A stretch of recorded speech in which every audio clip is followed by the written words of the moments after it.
Кыргыз Улуттук университетинин бүтүрүүчүлөрүнүн арасында мыкты адамдар көп. Алардын бири филология илимдеринин доктору Эсенбек Мамбетакунов болду. Ушул боюнча мыкты сюжетти даярдаган ТВ1 24 тайпасынын студенттери Даутбек Элнур, Сагындыкова Эркайым болду.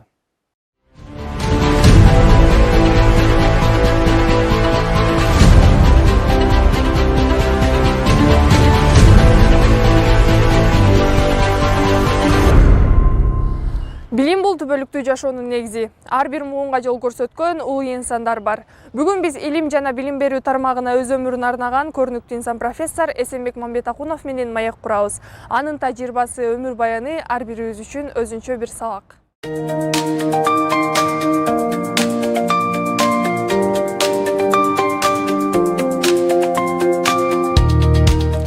Агай, мен сөздү баштаганда эле сиздин жаштыгыңыз жөнүндө сурагым келип жатат. Сиздин жаштыктын жаркын учуру деп кайсы учурду эсептейсиз өзүңүздүн жашооңузда? Ал мен эки учурду айтсам деп атам да бул суроого. Биринчиси чынында мен университетке ушул азыркы Жусуп Баласагын атындагы улуттук университетке 15 жашымда келгенмин. Анан ошол мен жаштыгымдагы, мисалы жаш кезимдеги мындай бир көңүлдү алып эсте кала турган нерсе ошол биринчи ушул университетке келип, анан физика факультетинде окуп калганым. Анан экинчиси 20 жашымда эле бүттүм окууну. Анан Ат Башы районуна барып, орус тилинде окуткан мектепке мугалим болуп калдым. Анда 10 класстын балдары, анан 11 класс деген да бар болчу. Демек 11 класстын балдары менден 1 жаш эле кичүү болбосо, мендей эле балдар болду да. Ошолорду окутуп, анан ошолорду окутуп жүрүү менен мен ошол жаш кезимде эле баягы физика, математика дегендердин өзүм 5 класстан 11ге чейин сабак бердим да. Анан ошонун баарынын өздөштүрүп алуу мен үчүн бир жагынан кыйын болду. Экинчи жагынан ошондогу өзүм даярданып, анан бир жакшы сабак берейин деп жүргөнүм ушуга чейин эстеп ошол өзүмдүн бир жакшы учурлар деп эсептей берем. Сонун дагы ошондой эле айта кетсеңиз, агай. Өткөн кылымдагы жашооңуз менен азыркы заманбап жашоонун сизге кайсынысы көбүрөөк жагат? Эми жашоону заман менен байланыштырып, анан мүнөздөмө берүү, баалоо дагы башкача болсо керек деп ойлойм мен. Бул жашоо деген бул адамдын жашоосунун ишмердүүлүгү, ошонун иши өзүнүн.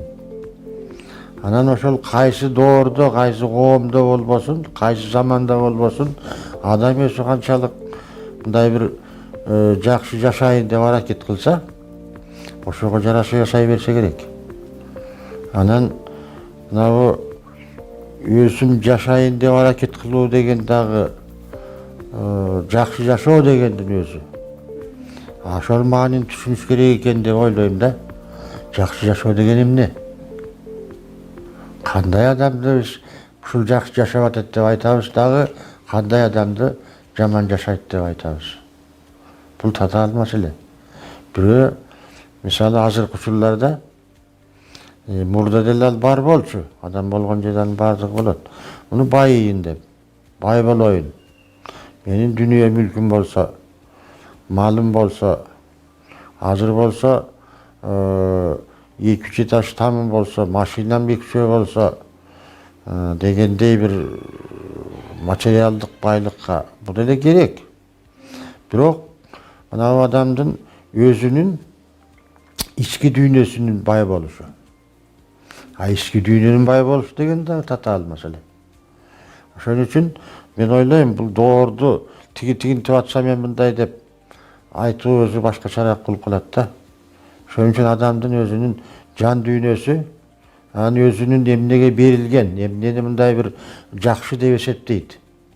Ошого жараша эмгек кылып, ошого жараша жашап, анан ошонун өзүнүн койгон максат тилегине, жан дүйнөсү койгон тилекке жетсе, менимче ошол жакшы жашап жүрсө керек деп ойлойм. Эсенбек Мамбетакунов педагогика илимдеринин доктору, профессор жана Россия билим берүү академиясынын академиги наамдарына ээ болгон. Ал физиканы окутуу методикасы боюнча бир катар илимий эмгектердин автору болуп, Кыргызстандын билим берүү тармагына чоң салым кошкон.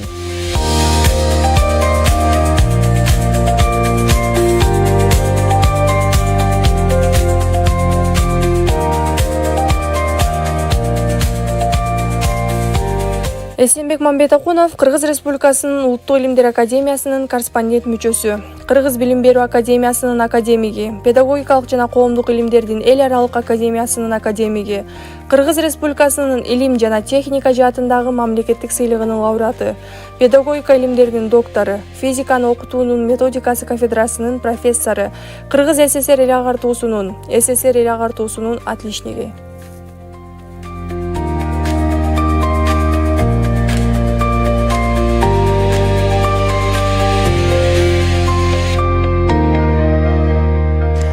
Агай, баарыбыз билгендей, мына сиздин жетишкендиктериңиз аябай көп экенине биз бияктан да күбө болуп турабыз.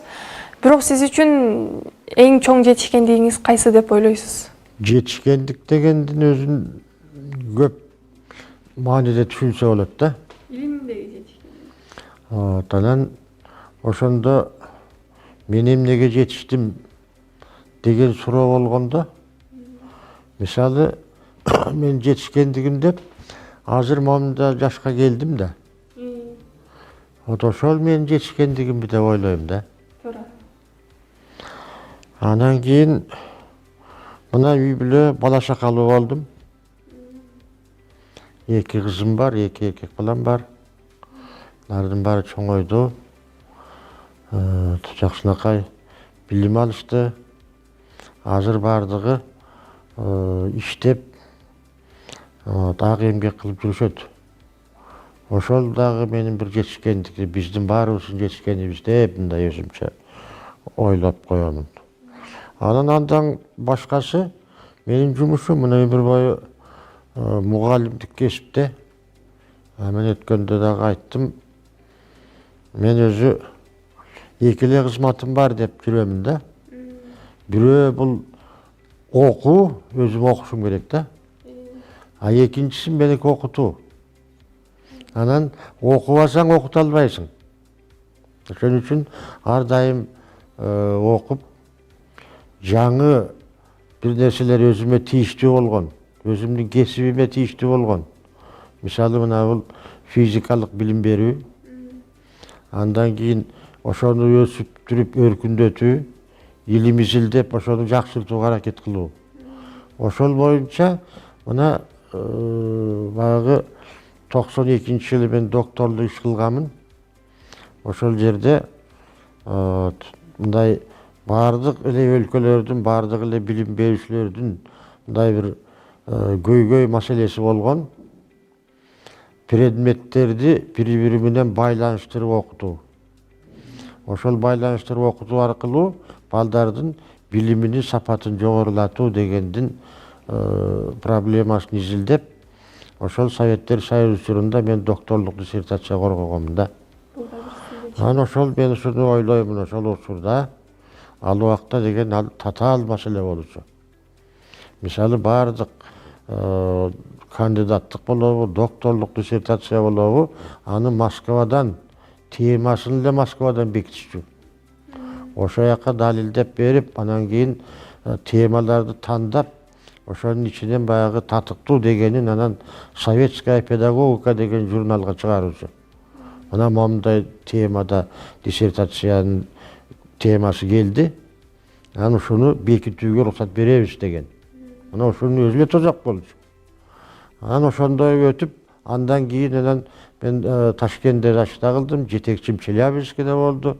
Анан ал убакта докторлук иш жасаймын деген мен мисалы физиканы окутуунун теориясы жана методикасы боюнча биринчи доктор дачта кылганмын Кыргызстан боюнча. Менимче бул да жетишкендик болсо керек деп ойлоп коёмун. Жана ошондой эле айта кетсеңиз, бул негизи эле илимде эмес, негизи жашоодо деле баягы көтөрүлүп бараткан адамга тоскоолдуктар болот, көрө албастык болот деп айтышат эмеспи? Сиздин эмгек жолуңузда ушундай нерселер, ушундай учурлар болдубу? Мындай ишин болгон жок. Себеби мен ешкимден эчтеке талашкан жокмун. Ешким менден эчтеке талашкан жок. Анан ошол жакта анан мага бут тосуп, мен момундай кылып атсам эле мен минтип кой дегенди мен өмүрүмдө көргөн жокмун, билген жокмун. Ошол эле сыяктуу мен да эчкимге бут тосконум жок. Болгон өзүмдүн колумдан келген нерселерди өзүм жасап, анан элдер мага жардам берди. Азыркы учурда болсо мен ошол ким экенине, каяктан экенине алыспы жакынына карабай мен баардыгына бирдей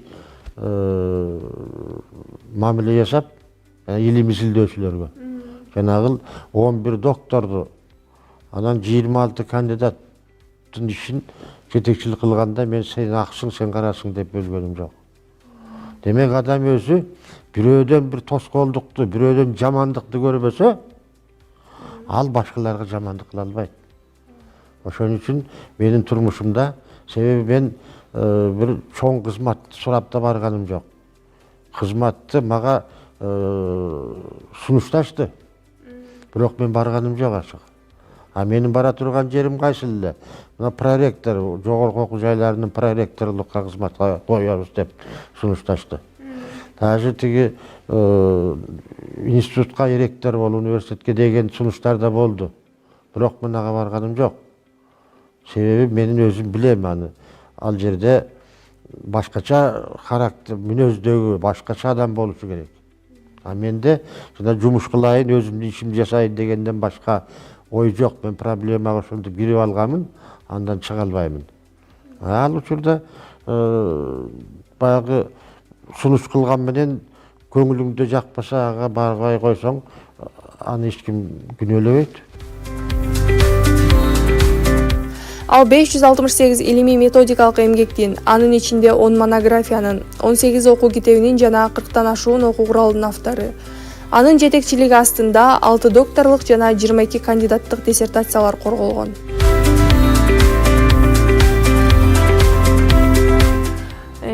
Ушул убакка чейин агай сиз окуп дагы келесиз да, анан бирок ошол эле учурда сиздин дагы да билгиңиз келген, түшүнгүңүз келген нерселер барбы? Ал кайсы нерселер дагы эмнелерди окуп үйрөнсөм деп ойлойсуз?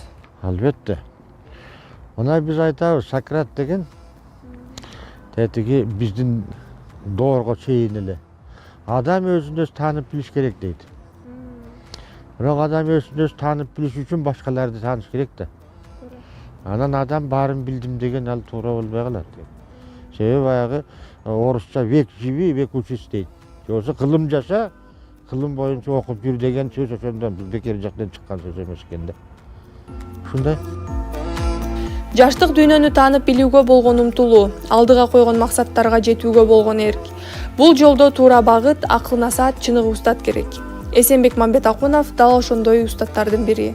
Ал өз өмүрүн илимге, билимге, жаш муунду тарбиялоого арнады. Агайдын ар бир сабагы жөн гана теория эмес, турмушка керектүү сабак. Анын акыл насааты, илимге болгон сүйүүсү миңдеген студенттердин жүрөгүнө жол тапты.